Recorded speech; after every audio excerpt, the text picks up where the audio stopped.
As America approaches 250 years of democracy, millions of citizens are beginning to ask difficult questions about leadership, institutions, trust, and the future itself. This remains one of the most powerful nations in human history. Its economy still shapes the global system. Its military power remains unmatched. Its universities, technology companies, and cultural influence continue to affect much of the modern world. But beneath that power, something deeper appears to be happening emotionally inside American society. People are tired, not simply politically tired, emotionally tired. Tired of outrage, tired of instability, tired of division, tired of feeling anxious about the future, and tired of wondering whether the institutions that once gave the country stability are still capable of holding society together. My name is Patrick Machayo. I am a public policy analyst, podcaster, and author of The Weight of the Biden Presidency: Power, Repair, and the Strain of Governance, America at 250, Democracy at Risk, and the forthcoming book, America Under Strain: The Unfinished Work of American Democracy. Over the past several years, I have spent a great deal of time reflecting on the emotional condition of modern America. And honestly, I have come to believe that America's greatest challenge today may not simply be political polarization or economic inequality. It may be the gradual collapse of trust itself.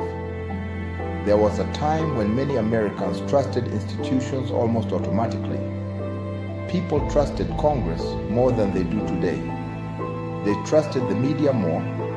They trusted religious institutions more. They trusted corporations, public officials, and national leadership more. That confidence has weakened dramatically over time. Today, millions of Americans increasingly feel disconnected from institutions that once appeared stable and dependable. Congressional approval ratings remain painfully low. Public trust in media organizations has declined sharply. Even churches, institutions that historically provided emotional support, community identity, and moral guidance, no longer command the same confidence they once did. And that matters because strong societies depend not only on laws and elections, but also on emotional confidence in institutions. People must believe the systems around them still function with some degree of fairness, competence, and legitimacy. And many Americans increasingly seem unsure about that. Interestingly, one of the few institutions that continues maintaining relatively strong public trust is small business. And I do not think that is accidental. People trust what feels human. They trust what feels local. They trust people they can actually see and interact with directly. But large institutions increasingly feel distant, bureaucratic, and emotionally disconnected from ordinary life. That emotional distance matters more than many leaders realize, because eventually, frustration becomes exhaustion, and exhaustion changes society psychologically. Part of what fascinates me about modern America is that many of the country's deepest struggles are not always immediately visible statistically. You can measure inflation. You can measure unemployment. You can measure economic growth. But emotional exhaustion is harder to quantify. And yet, you can feel it almost everywhere. You can see it in the loneliness affecting millions of Americans. You can see it in rising anxiety levels. You can see it in digital isolation, political outrage, and the constant emotional pressure created by modern media and social platforms. People are connected online constantly, yet many have never felt more isolated personally. That contradiction is shaping American society in profound ways. Social media was supposed to connect people. in many ways it has, but it has also intensified outrage, comparison, tribalism, and emotional fragmentation. Every crisis now arrives instantly inside people's phones. Every controversy becomes emotionally amplified. Every disagreement becomes national drama. And eventually, societies begin living in a state of permanent emotional overstimulation. I think many Americans are experiencing exactly that today. There is also a growing economic anxiety that cuts across generations. Younger Americans worry they may never afford homes. Middle-aged Americans often feel squeezed between rising costs and caregiving responsibilities. Older Americans increasingly worry whether retirement savings will truly be enough.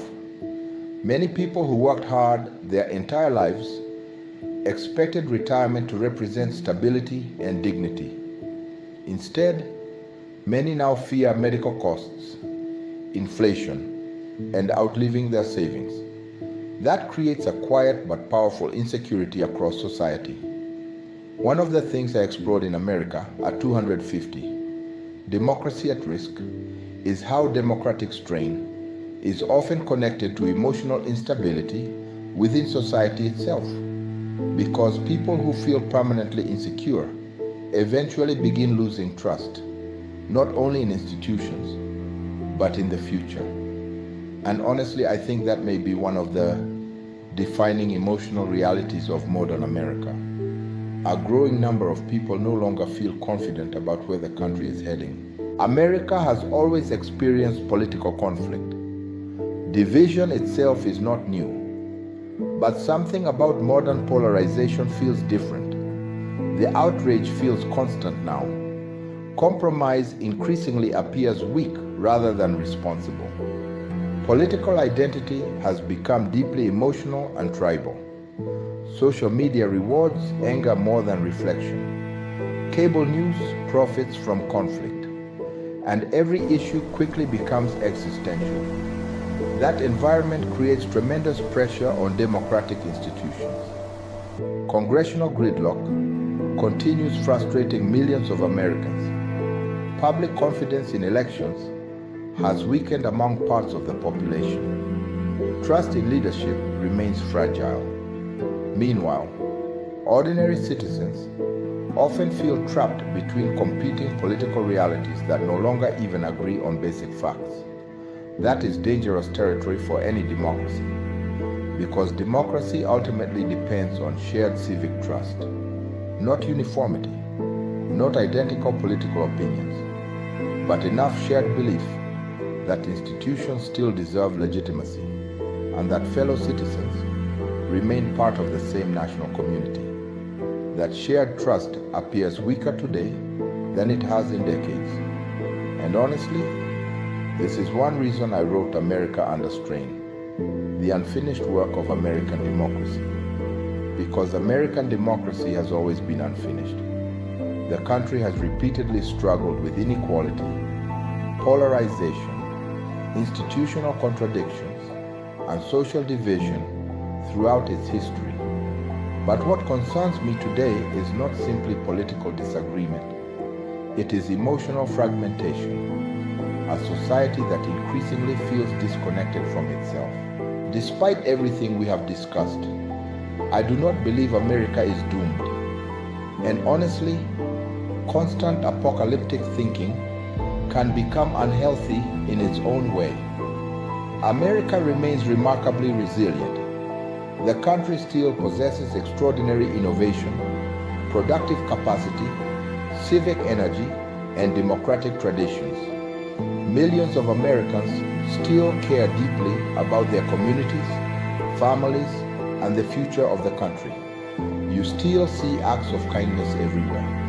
Teachers helping students, nurses caring for patients, veterans supporting one another, volunteers rebuilding communities after disasters, ordinary citizens trying quietly to hold society together every single day. That humanity still matters enormously. But rebuilding trust will require honesty. Not slogans, not permanent outrage, not political theater. Honesty. People want institutions that feel competent again. They want leadership that appears stable and emotionally mature. They want economic systems that reward hard work with dignity and security. They want reassurance that democracy can still function even during disagreement. And perhaps most importantly, they want to believe the future remains worth investing in emotionally, because ultimately, democracy survives not only through constitutions and elections, it survives through whether citizens still believe they share a common future together. As America approaches 250 years of democracy, perhaps the country's greatest challenge is not simply political or economic. Perhaps it is whether Americans can rebuild trust in one another, in institutions, and in the democratic experiment itself. I'm Patrick Machayo, and thank you very much for joining me in this reflection on democracy, leadership, institutional trust, and the emotional strain shaping modern America.